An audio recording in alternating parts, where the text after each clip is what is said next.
got two. Back-to-back wickets. Marsh follows Warner. First in the run out. And now beautiful line and length. Both opens are now got.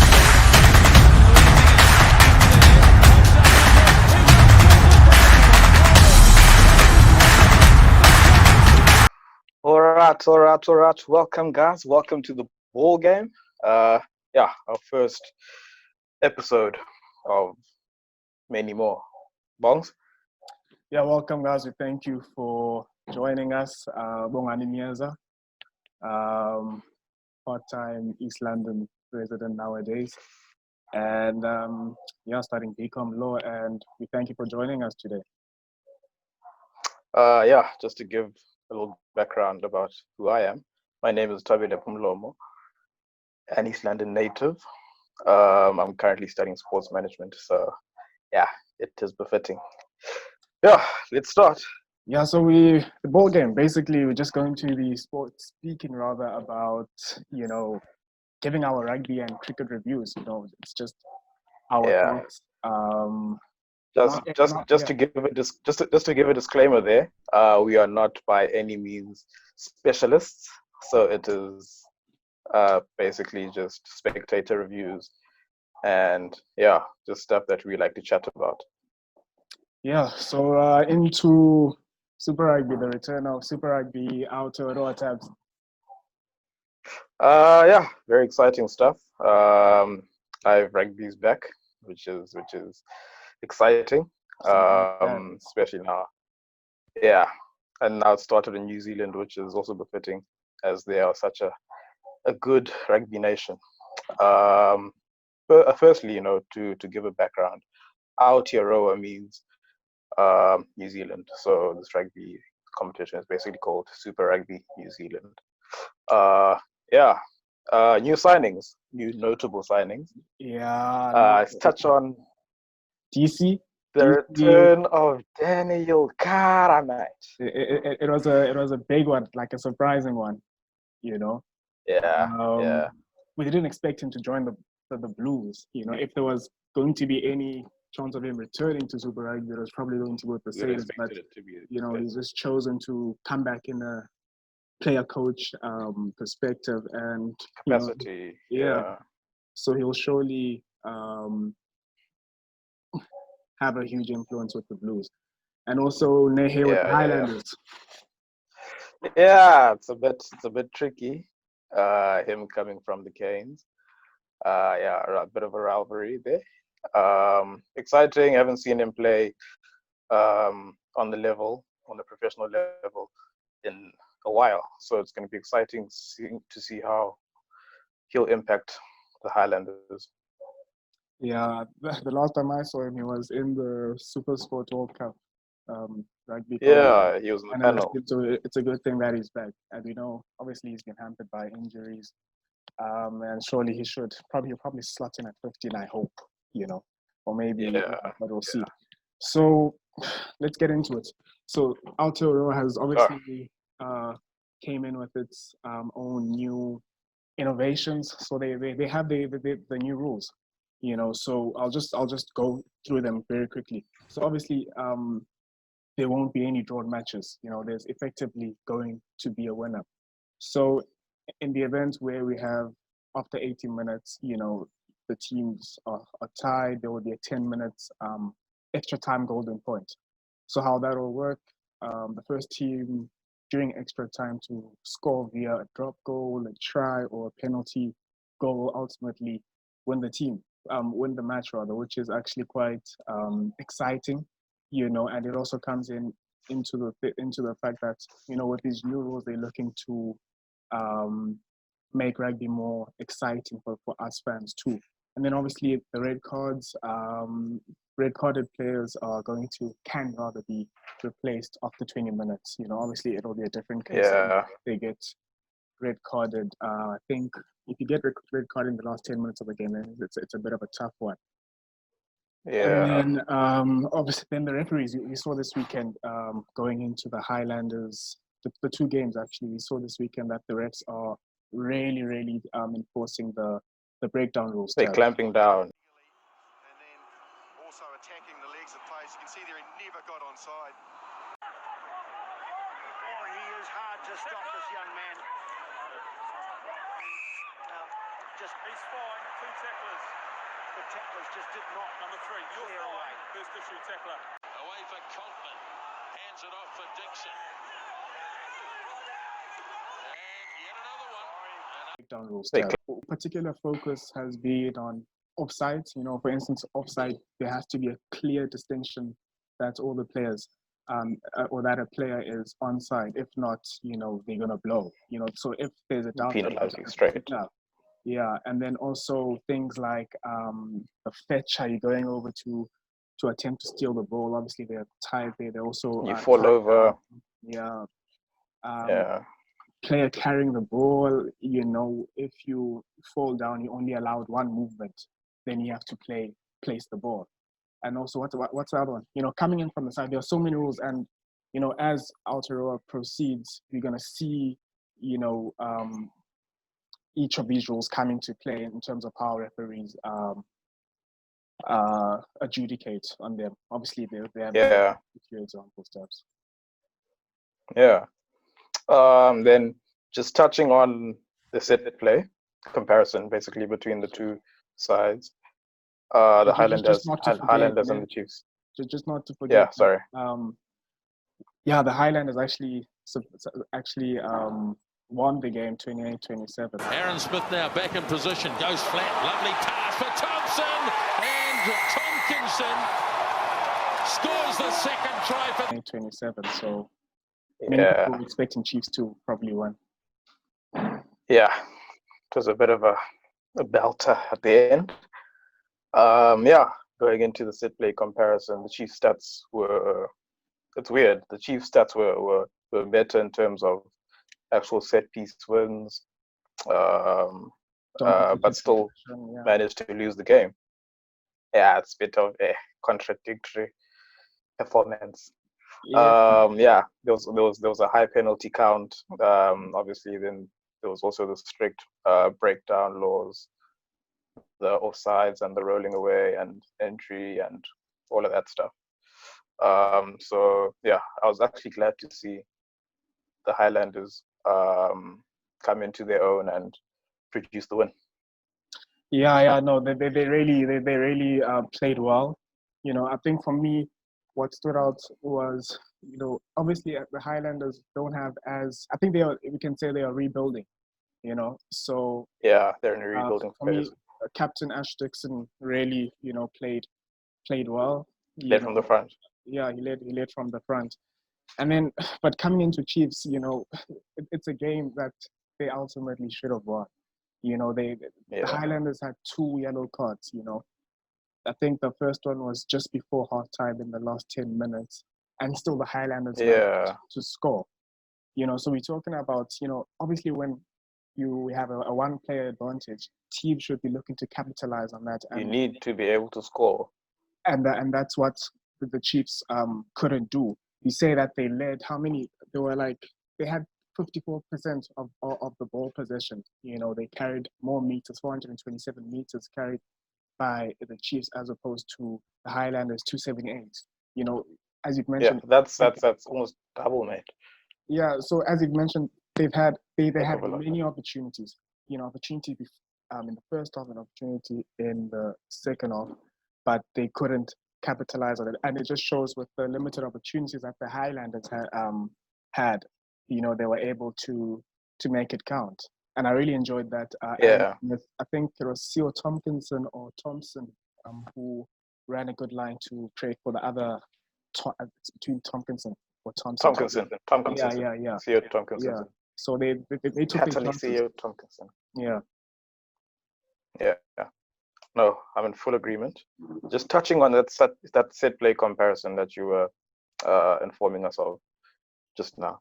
Yeah, the Chiefs stats were better in terms of the set piece wins and all that. There was a high penalty count. I think, as I can remember, the Highlanders, comparing the two, the Highlanders won 14 out of 14 lineouts, while the Chiefs won 14 out of 18. So it's 100% win rate for the Highlanders, and I think it was 78% win rate for the Chiefs.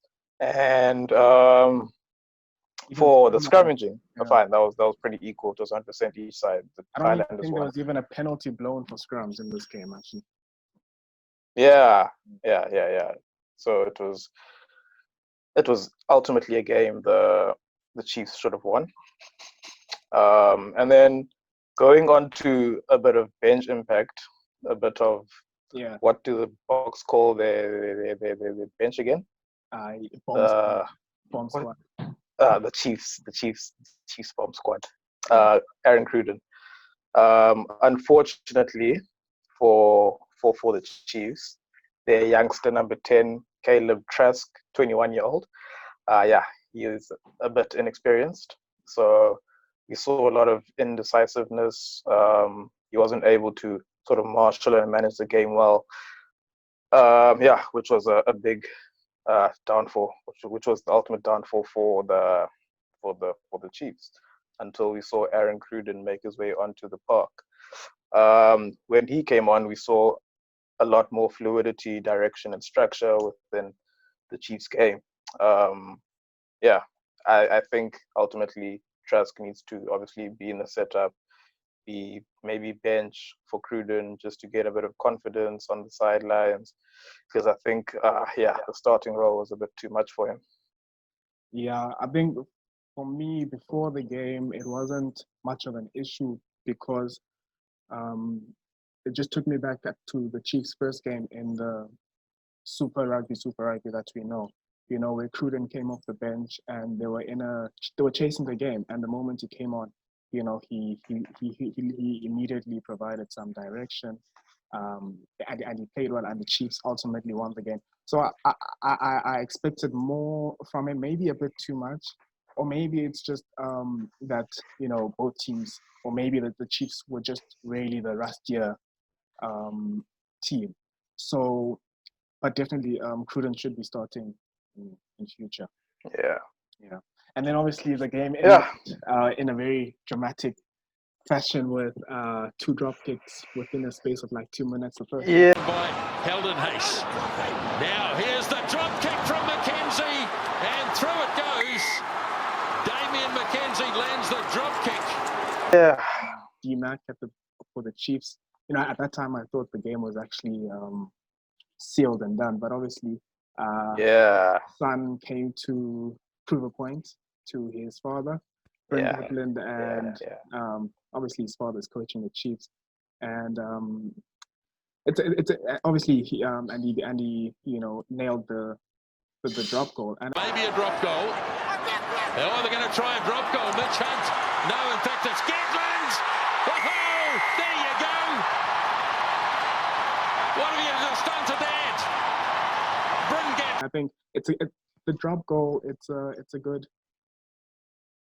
innovation. Obviously, it's coming in because of there is no drawn matches, so it's a good innovation just to bring in the big match BMT. Who's going to bring the BMT when it really counts? Decider. Who's going to have the penalty? So it should be very interesting coming into the rest of going into the rest of the Super Rugby Aotearoa season. Yeah, I think we should see a lot more of that, of the drop kicks. And then second game, I actually thought after watching the first game, it was actually also going to be tight, and that we're going to see some drop goals. The Blues versus the Chiefs, obviously they're winning that tabs by 30 points to 20. Highlanders versus Chiefs, sorry. Going on to Blues versus Hurricane. Yeah, that's what I mean. They won by 30. Onto the Blues and the Canes game. Yeah, I want to speak about a player who I think, definitely my player of the match, Otere Black. What a game that young man had. We saw great management. Obviously, we saw that as the game went by, his confidence was building. He had very good goal kicking stats. It was 100% of his kicks converted. And I was pleased to see that Barrett wasn't sort of intruding too much on the 10 jersey. He let Otere Black, command his game, just go about it as he wished. Yeah. Yeah, and I think it was well managed by obviously the Blues coach. I thought that with Barrett coming back in, they would have possibly considered him starting him at 10 and then Black at 15, because obviously before the Super Rugby break, Black was playing well, and to, the past Saturday he just showed why he deserves He number should be wearing the 10 black. jersey, I mean, the 10, sorry. yeah, which will be, it'll complicate things a bit, but obviously we'll probably look to find a way around it. Yeah, definitely. And obviously it was Boyden Barrett playing against his old team, the Hurricanes. Hurricanes probably would have been disappointed with the way that they played. Looking at the attack, it seems as if Attack Yabo is structured or rather focused around TJ Perinara, because there were a couple of instances besides dishing from the base from 9. There were also times when he was getting the ball at a first receiver position. So questions come in, they depth at 10. Caleb, no, it's Jordan Gordon Bishop. Yeah, Jackson Gordon Bishop. Jackson, yeah. So I thought he had a quite okay game, but I don't think they have quite the depth, at Flyer. And they obviously missed Jordy Barrett, but the Hurricanes backline is quite fire itself, but they were nowhere. You're talking about Laumapi, you're talking about Vince Asso, you're talking about nowhere. Ben Lamb, even Chase Tia, those were quiet the whole match. Those are the plays you're looking, that the Highlanders normally use to get over, the advantage line. To gain some lead to them. And, I think surprisingly, Laumapi was nowhere. So something they need to work on. Maybe they just really missed Jordy Barrett. We know what he can do in terms of getting them in the right field position. He has a big boot, and he also joins the line very well. And he possibly, can also sometimes get the ball from first receiver. So Hurricanes, quite disappointing. Also, let's give credit where it's due. The Blues defense was good. It was good. Yeah. They plan quite well around containing those players. So heads up to Umaga, the defense coach. Also, if let's say for example, what's the folks name? Jordy Barrett now comes back in. Yeah. Where would you put him? Would you put him at 15 still? Yeah, you put him at 15. You wouldn't. Jordy does not have right now. Jordy does not have a future at 10. Yeah. He needs to focus on his primary position from an All Black perspective. So yeah. So you're probably looking. Jordy, he can play anywhere. So probably you play him at 15, wing, and at 13. But I think he's best at 15 because there were some set pieces, obviously, during at the beginning of the year where they would look to get the ball out wide so that he can link up with his outside backs. So I think he's quite comfortable in that position playing at 15. So then, do you think we would see maybe, like we saw in this game, Perinara going into the 10 jersey and then Booth coming in to the 9 jersey, or what's happening with that? What are your thoughts on that? Perinara is a great player. Like, playful Perinara, there's nothing he can't do, But does he have... He has flair. He's an exciting player. But can he control the game at 10 as well as he does from 10 at 9? Yeah. I don't think so. You'd probably play Perinara at 10 when the game is sealed, so that, they can look to play some a really expansive brand. But I should have. I don't think he should play at 10. They need to have. But yeah, maybe if they have Jordy, then they probably don't need. Yeah. a replacement bench flyer. So it's very Yeah, you could probably just slot him in at 10 and then get a reserve 15 in. And what about okay, yeah. the Blues outside backs? Oh, the Blues outside backs. The boys. Yes, Yalalas. There's a chap. Too much. Yalalas. No, listen. Those blokes had a blind over match. Yeah, they gained a hell of a lot of run meters. They ran past a hell of a lot of defenders.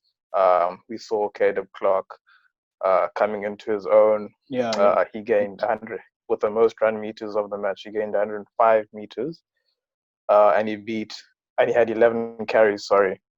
Now, Bongs, I don't want to reach when I'm not reaching when I'm telling you this, but that bloke is a future All Black. Straight up, my man. I'll probably pick him over. He will don that black jersey. Maybe. He will don that black jersey. But it's interesting. And then it's interesting. Yeah. Because, yeah. Even Rico Ioane, I think I was surprised by him, because obviously the previous year he was not really playing his best rugby, but looks like at 13 he's very comfortable, and we've seen him, even kick, his grabber kicks, whatnot. He's an exciting. He spots with that backline, and we saw him creating a try too, assisting rather in a try. Yeah, him being in that 13 jumper is allowing him to express more of his creativity and explosiveness. Yes, so he's not what he would have been able to do. So he just, as much as he has the finish attack, we now seeing other aspects of his game, which will also be because if he can actually continue his form, then you never know what are they going to do. He could slot in at 13 for the ABs. But it's a game of ifs. It's a game of ifs. Touching on Mark Talia. He beat 10 defenders, also had a cracker of a game. He gained 68 run meters, which was absolutely phenomenal, mate. Goodness. Sorry. And there were times where he just got the ball from, he was able to create something out of nothing at times, He's right up against the touchline, and he's still able to, wiggle himself back in, still by beating the players. So also him. An interesting stat from Mark Talia is that he's the only player in the 25 years of Super Rugby we've been privileged to watch, is that in his last 3 games, his last 3 games now have been the Hurricanes, Lions. This is pre-lockdown and pandemic, whatever. So it was Hurricanes, Lions, and then Hurricanes. In all 3 of those games, he's managed to run more than 100 meters. That is phenomenal. He's literally the only player who's managed that feat. And the thing is, he's not. He at the start, he hasn't seemed like a flashy player, but he's someone who just does his job, really well. He's someone that flies under the radar, but now we're starting to see him, keep on, showing up in the stats and doing the right things. I think he's having a similar a similar sort of rise to Umapimpi. We saw him growing and growing as the games went by, ultimately to what he is right now. Maybe that could also be Talia's fate. Yeah, but the thing is with the All Blacks, I think the most, I don't know how to put it, insecure or threatened position is always the wings, because you could be the best for 2 years, but come the 3rd year, there's someone who's just better than you, and they can be like that. So it could be interesting to see how it plays. There's always competition in the wings. But I'm also quite impressed at the Blues 8-man, Hoskins Sotutu, or rather Sotutu. Sotutu. He actually played quite well. There were times where he got the ball in awkward positions, and he was able to clean it up nicely and present it for his team. And I think he had something about, 11 tackles and 2 turnovers. So as much Yeah, as he didn't yeah. make meters, a lot of meters, but I think he's quite an exciting player. Prospect. And if he can continue to play the way that he is currently doing, you never know. Kieran Reid, That no longer there. with him. He's gone, Yeah. but if he can just throw his name in the hat, yeah, could be. Sure, but it would be difficult though because Audi. But fine, let's just quickly think about it. Let's not spend too much time here. Yeah. The back row, the back three of the All Blacks pack. There's Kane, Yeah. obviously as captain. I think he's playing at 7. Yeah. Who's 6? I don't know who 6 is. We could have Matt Todd even Matt Todd. climbing into the 6th jumper. And then Adia and thing. Yeah.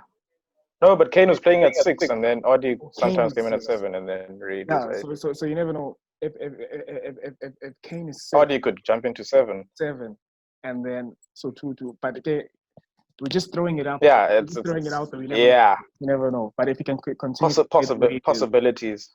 Yeah. Yeah. Yeah, I think Definitely. it was a good game. Obviously, Boyden Barrett's first game, I think he eased well into the game.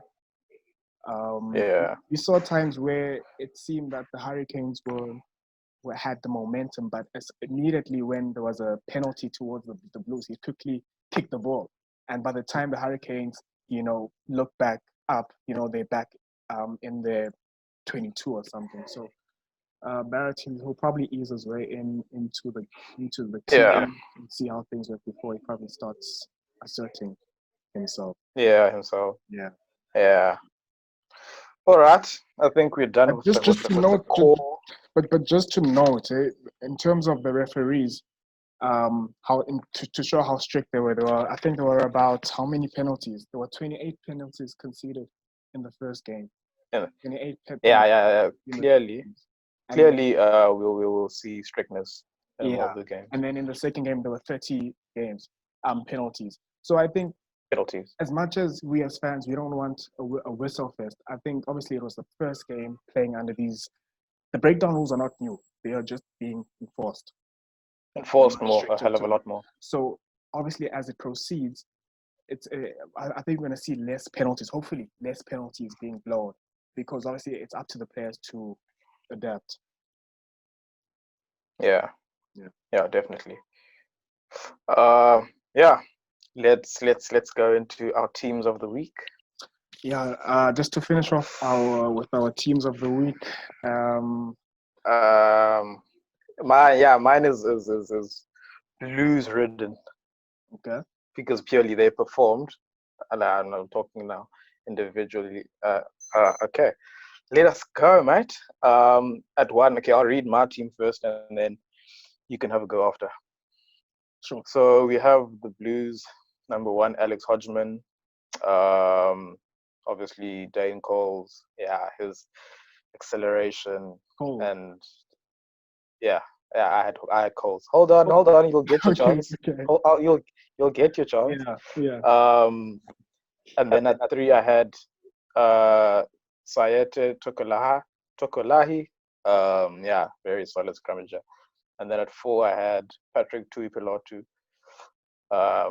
He's getting more involved in lineouts, and that shoulder. His shoulder, bro. And Dlalisi too. Yeah. Ikisi yogurt. Anyway, and then at 5 I had Pari Parkinson. 6 Shannon Frizzell. 7 Dylan Hunt. 8 I had Michaela Tui, who gained meters, who's actually the leading sort of tournament, well, the 8s between all 4 8s that have played so far. The most meters and defenders beaten. 9, well, the back line should be pretty much the same. 9 I have Aaron Smith. 10 Terry Black. 11 Caleb Clark. 12 I have C.O. Tomkinson. 13 I have Rico Ioane. At 14 Mark Talia. And then at 15 I have Boden Barrett. Yeah, I think our backline is not more or less the same. Number one, I had Alex Hodgman. I think my team is just a mixture, obviously dominated by the Blues, but also a few Highlanders players there. So number one, I had, Canes were nowhere on my list. I don't even know why you put it in, but I score now. Maybe a conversation for another day. Maybe. Yeah. So number one, Alex Hodgman. Number two, Ash Dixon. Obviously, he led from the front. Set piece. Yeah. The line out throwing, even had a try. Number three, I had Ofa on the first. I had a few tackles. I think it was 10. Number four, quite a tough one between Patrick Tuipolota and Pari Parkinson, but I went with Pari Parkinson. Number five, I had Josh Goodhue, who won like 7 lineouts. Okay. Number 6, Tom Robinson. Number 7, Dylan Hunt, 19 tackles. Dylan Hunt. Yeah. Hell of a game. Number 8, Hoskins Sotutu. Number 9, Aaron Smith. Aaron Smith, for me, was the difference between the Highlanders winning and losing the game. Yeah. That's he marshaled that game. It's like, especially after they got the drop goal, he was able to just to keep the game. Otira Black, 10, Caleb Clark. Number 12, I have 2 names, right? It was a bit of a tough one. Theo Tompkinson, obviously, and also have TJ Fayani. So, I'll just leave it at that. Yeah. Choose. No. One player per position, mate. Let's go. Let us go. I'll probably say Theo Tompkinson. I'll probably go with Theo Tompkinson. But it's a tough one. How do I leave TJ Fayana? Because there was nothing that was separating me. But fine, we move. Number 13, I have Rico Ioane, 14, Telea, and 15, Boyden Barrett. Although T-Mac, as much as he wasn't, we didn't see his running, but he did the basics well, and his stats are not too far off from that. So, but I'm going with Boyden Barrett. Yeah. For me, pretty solid. Yeah, but it's quite a solid team. Yeah.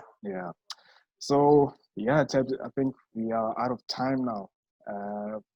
That is it for this week's episode of the ball game. We thank you. We forgot to say, guys. Just comment whatever you think of the weekend or instead your team, of the week. Yeah, let us know what your team of the week was. Give us feedback. Don't forget to like, don't forget to subscribe, comment, ring the notifications bell. All of it, mate. Do it all. And then obviously we're looking forward to the weekend. Going to see the Crusaders. I still think they should be. They should have an advantage in terms of how the refs and whatnot. Yeah. So, it should be an exciting weekend, and I think also Australian rugby, the Space Super Rugby, is coming in within the next 2 weeks or something. I think in July. But guys, we thank you for joining us today in our first episode. Yeah. Just to point out, our obviously right now, because of the lockdown and also because I'm hardly in East London nowadays, this is how it's going to take place. But obviously when I am in East London, we're going to try, going to have a proper sit down and whatnot. Tabs? Yeah, we'll be basically just conducting these recordings on Zoom or whatever. Then next week we touch on a bit of cricket, the new 3TC cricket competition by CSA and Rain. And a bit more cricket internationally. All right, that's all we have time for today. All right, it was good, Bombs. Yeah, man. Otherwise, be safe. Cheers. My bona and that. Sharp.